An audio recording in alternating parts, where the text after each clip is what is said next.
Hello everyone, welcome to Grishma की passion शिक्षण। This is Grishma. आज हम डिस्कस करने जा रहे हैं मैथ्स पेडागोजी और इसमें हम डिस्कस करने वाले हैं गणित शिक्षण की विधियाँ। इस क्लास से पहले हम 4 वीडियो को डिस्कस कर चुके हैं। उन वीडियोस का लिंक आपको डिस्क्रिप्शन में मिल जाएगा प्लेलिस्ट में मैथ्स पेडागोजी की। और मैंने ईवीएस की एनसीईआरटी की वीडियोज़ भी बनाई हुई हैं, उन सभी वीडियोज़ का लिंक आपको डिस्क्रिप्शन में मिल जाएगा, या एक बार आप प्लेलिस्ट चेक कर लीजिए, आपको सारी वीडियोज़ मिल जाएंगी। तो चलिए आज डिस्कस करते हैं इस क्लास को। और इसमें हम डिस्कस करने वाले हैं आज अनुसंधान विधि यानी कि ह्यूरिस्टिक मेथड को। तो इसमें हम इम्पोर्टेंट पॉइंट देखने वाले हैं। तो चलिए आज डिस्कस करते हैं। फर्स्ट पॉइंट आता है इसमें, इस विधि की खोज प्रोफेसर H.E. आर्मस्ट्रॉन्ग ने की थी। तो इसकी जो खोज की थी वो किसने की थी? आर्मस्ट्रॉन्ग ने की थी। इसका प्रयोग पहले किस में किया गया था? विज्ञान विषय को पढ़ाने में इसका प्रयोग पहले किया गया था, किंतु इसकी उपयोगिता के कारण इसे गणित में भी इसका उपयोग किया जाने लगा। तो पहले इसका उपयोग किया गया था विज्ञान में, फिर इसका यूज़ किया जाने लगा गणित में, और इसकी खोज की थी H.E. आर्मस्ट्रॉन्ग ने। नेक्स्ट पॉइंट देखते हैं इसमें। नेक्स्ट पॉइंट आता है ह्यूरिस्टिक शब्द ग्रीक भाषा का शब्द है जिसका अर्थ है मैं खोजता हूँ। तो ह्यूरिस्टिक कैसा शब्द है? एक ग्रीक भाषा का शब्द है और इसका अर्थ क्या होता है? मैं खोजता हूँ। नेक्स्ट पॉइंट आता है इसमें, इस विधि में छात्र अन्वेषक के रूप में क्रियाशील रहते हैं। तो इसमें क्या करते हैं छात्र? खुद करके सीखते हैं, खुद खोज करके सीखते हैं, अपने आप खोज करते हैं, और वे स्वयं कार्य कर समस्याओं के समाधान प्राप्त करते हैं। वो अपने आप समस्याओं के समाधान प्राप्त करते हैं स्वयं अन्वेष करके। ठीक है, अन्वेषक के रूप में बच्चा इसमें कार्य करता है। नेक्स्ट पॉइंट है, यह विधि शैक्षिक दृष्टि से अत्यंत महत्वपूर्ण है क्योंकि इसके द्वारा विद्यार्थियों में वैज्ञानिक और गणितीय दृष्टिकोण उत्पन्न होता है। तो इस विधि में बच्चे क्या है? अपने आप करके सीखते हैं, तो बच्चों में वैज्ञानिक और गणितीय दोनों प्रकार का दृष्टिकोण उत्पन्न होता है। ठीक है, इस विधि की प्रक्रिया का केंद्र कौन होते हैं? विद्यार्थी होते हैं। ठीक है, तो ये कैसी विधि हो गई है? एक विद्यार्थी केंद्रित या बाल केंद्रित विधि हो गई है। वह पूर्व ज्ञान, निरीक्षण, परीक्षण, चिंतन, तर्क वितर्क आदि द्वारा खोज करता है तथा स्वयं को शिक्षित करने के प्रयास करता है। तो इसमें बच्चा क्या करता है? अपने पूर्व ज्ञान से निरीक्षण करके, परीक्षण करके, चिंतन करके, तर्क वितर्क करके, इन सभी के द्वारा बच्चा खोज करके सीखता है और स्वयं को शिक्षित करने का भी प्रयास करता है। ठीक है, नेक्स्ट पॉइंट आता है इसमें, इस विधि में अध्यापक छात्रों के सम्मुख समस्याएं प्रस्तुत करता है तथा छात्र स्वयं अपने प्रयासों द्वारा इनका हल याद करते हैं। तो इसमें टीचर क्या करता है?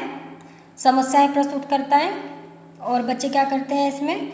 अपने प्रयासों के द्वारा तर्क वितर्क करके, निरीक्षण करके, परीक्षण करके बच्चे अपने आप का खुद करके सीखते हैं। ठीक है, और इसमें टीचर क्या होता है? एक सुविधा प्रदान करने का कार्य करता है। नेक्स्ट पॉइंट देखते हैं इसमें, विद्यार्थियों के लिए उपयुक्त वातावरण तैयार करता है तथा उनकी सामग्री, यंत्र आदि साधनों का उपलब्ध कराना है जिनका उपयोग छात्र समस्याओं को हल करने में करते हैं। तो टीचर क्या करता है? बच्चों के लिए एक ऐसा वातावरण तैयार करता है और सामग्री और यंत्र प्रदान करता है बच्चों को, जिससे बच्चे अपनी समस्याओं को अपने आप करके सीख सकें, उन्हें खोज करके सीख सकें और समस्याओं का हल निकाल सकें। यहाँ पर अध्यापक का मुख्य कार्य छात्र को मार्गदर्शन प्रदान करना है। तो इसमें टीचर क्या होता है? मार्गदर्शन प्रदान करने वाला होता है, जिससे वे नवीन नियमों, हलों तथा संबंधों की स्वयं अपने आप प्रयत्न द्वारा खोज कर सकें। तो इसमें टीचर क्या होता है? एक फैसिलिटेटर का काम करता है और बच्चों को ऐसा एनवायरनमेंट प्रोवाइड करता है जहाँ पर बच्चे अपने आप खोज करके सीखते हैं और अपनी समस्याओं का समाधान निकालते हैं। नेक्स्ट पॉइंट देखते हैं इसमें, इस विधि में अध्यापक का कार्य मार्गदर्शन प्रदान करना है तथा छात्रों को स्वयं को अधिक परिश्रम करना है। तो इसमें टीचर क्या है? मार्गदर्शक है और छात्र क्या करते हैं? अपने आप अधिक परिश्रम करके सीखते हैं। अध्यापक विद्यार्थियों के सम्मुख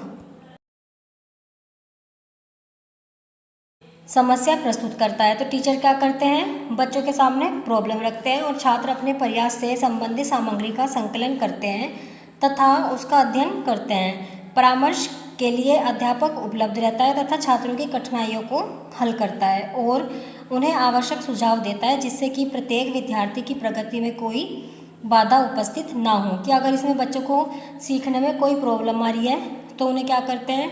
उनकी हेल्प करते हैं टीचर, और इसमें क्या करते हैं? उन्हें कोई सजेशन भी देते हैं अगर उन्हें किसी सजेशन की नीड होती है तो।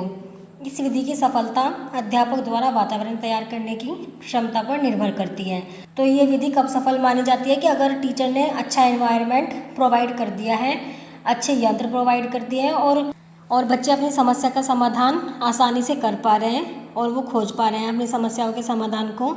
तो यह विधि एक कैसी मानी जाती है? सफल विधि मानी जाती है। ठीक है, अब नेक्स्ट देखते हैं इसमें हम ह्यूरिस्टिक मेथड के लाभ। ठीक है, तो इसके क्या क्या बेनिफिट होते हैं बच्चों को। फर्स्ट पॉइंट आता है इसमें बालक स्वयं अन्वेषण करता है। तो इसमें बच्चा क्या करता है?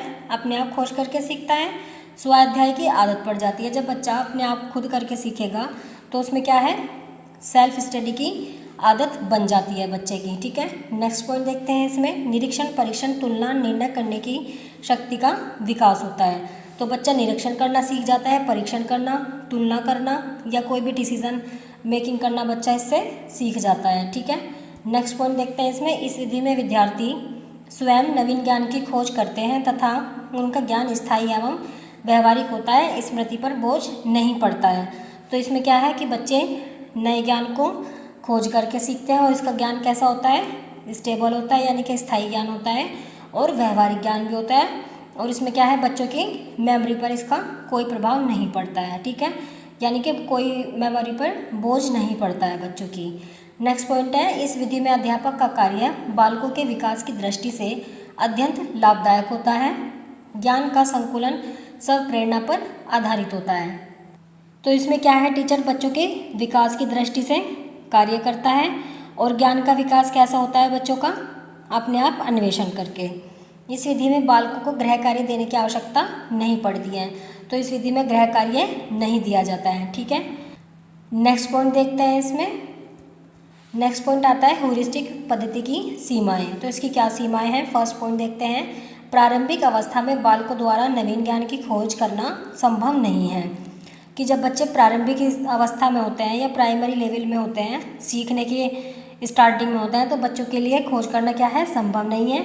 उनका विकास इस विधि द्वारा अपेक्षित स्तर का नहीं होता है, क्योंकि बच्चों में इतनी समझ नहीं होती है कि वो अपने आप करके सीख सकें। तो ये जो विधि है ये किस लिए होती है? उच्च कक्षाओं के लिए ये विधि यूज़फुल होती है। ठीक है, नेक्स्ट पॉइंट देखते हैं इसमें। नेक्स्ट पॉइंट है यह विधि छोटी कक्षाओं में प्राय असफल सिद्ध होती है, क्योंकि बच्चों का इतना मानसिक स्तर नहीं होता है कि जिससे वो खुद करके सीख सकें। यह विधि केवल ऐसी कक्षाओं के लिए ही उपयोगी है जिनमें छात्रों की संख्या कम हो, क्योंकि ज़्यादा बच्चे होंगे तो टीचर एनवायरनमेंट और जो खोज करने के सामान हैं वो ज़्यादा प्रोवाइड नहीं कर पाएंगे। ठीक है, इसलिए यह विधि कम बच्चों के लिए ही होती है। नेक्स्ट पॉइंट है परीक्षा केंद्रित शिक्षा व्यवस्था में यह विधि व्यवहारिक नहीं है। जो हमारा एजुकेशन सिस्टम है एग्ज़ाम बेस्ड, तो उसके लिए यह विधि क्या है? सही नहीं है। ठीक है, एक व्यवहारिक विधि इसमें नहीं मानी जाती है। आई होप आपके लिए वीडियो हेल्पफुल रही होगी। अगर आपको वीडियो हेल्पफुल लगी है तो वीडियो को लाइक करें और कमेंट में ज़रूर बताएं कि आपको वीडियो कैसी लगी है, और चैनल को सब्सक्राइब करें ऐसी इन्फॉर्मेटिव वीडियो पाने के लिए।